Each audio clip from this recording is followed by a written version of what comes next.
just ridiculously handsome. Ty has a question for you. Yeah, Aaron, the other guy in your city, I don't know if you've been following this too much, but Tommy CUTLETS, Tommy DeVito, has kind of taken over the NFL. And I know you've basically said, like, hey, let's wait until these guys have played a little bit before we crown them. But they're already doing that. They're saying he's the savior of the Giants and that, he's the king in New York right now. But when it comes to guys like that who are undrafted, he was the third string quarterback, like, how are certain guys able to come in and just have success immediately when they have, he's got the same guys that Daniel Jones had?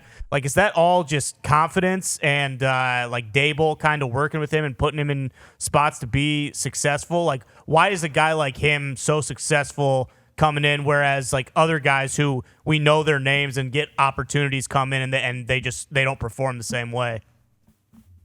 I mean, that's an interesting question. There's a lot that goes into it. It's not just one player or one time. There's matchup stuff. There's how the defense is playing. I wouldn't know the stats offhand, but I feel like the defense, Wink and his guys, been playing a little bit better. The last stretch of the season, but the recipe is not too complicated. It's be opportunistic. It's make good decisions. Take care of the football, and. I think when you got a little bit of moxie to go along with that and some charisma, which he obviously does, and presence, that helps. But you watched the game last night.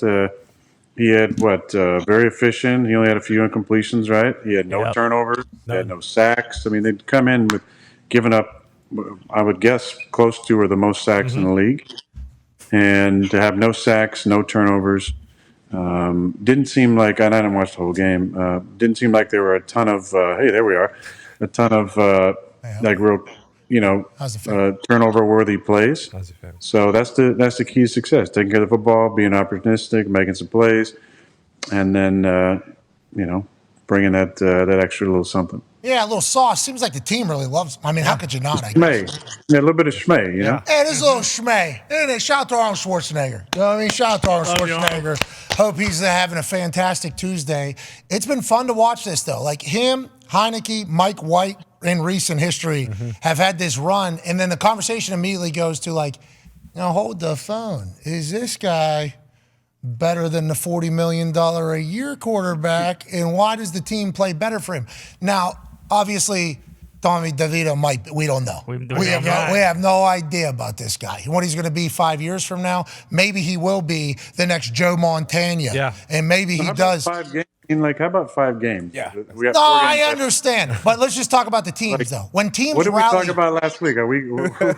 I'm not saying that. I'm just saying we got to keep the door open for the possibilities that maybe 5 years from now, Tommy DeVito is a guy. We have no idea.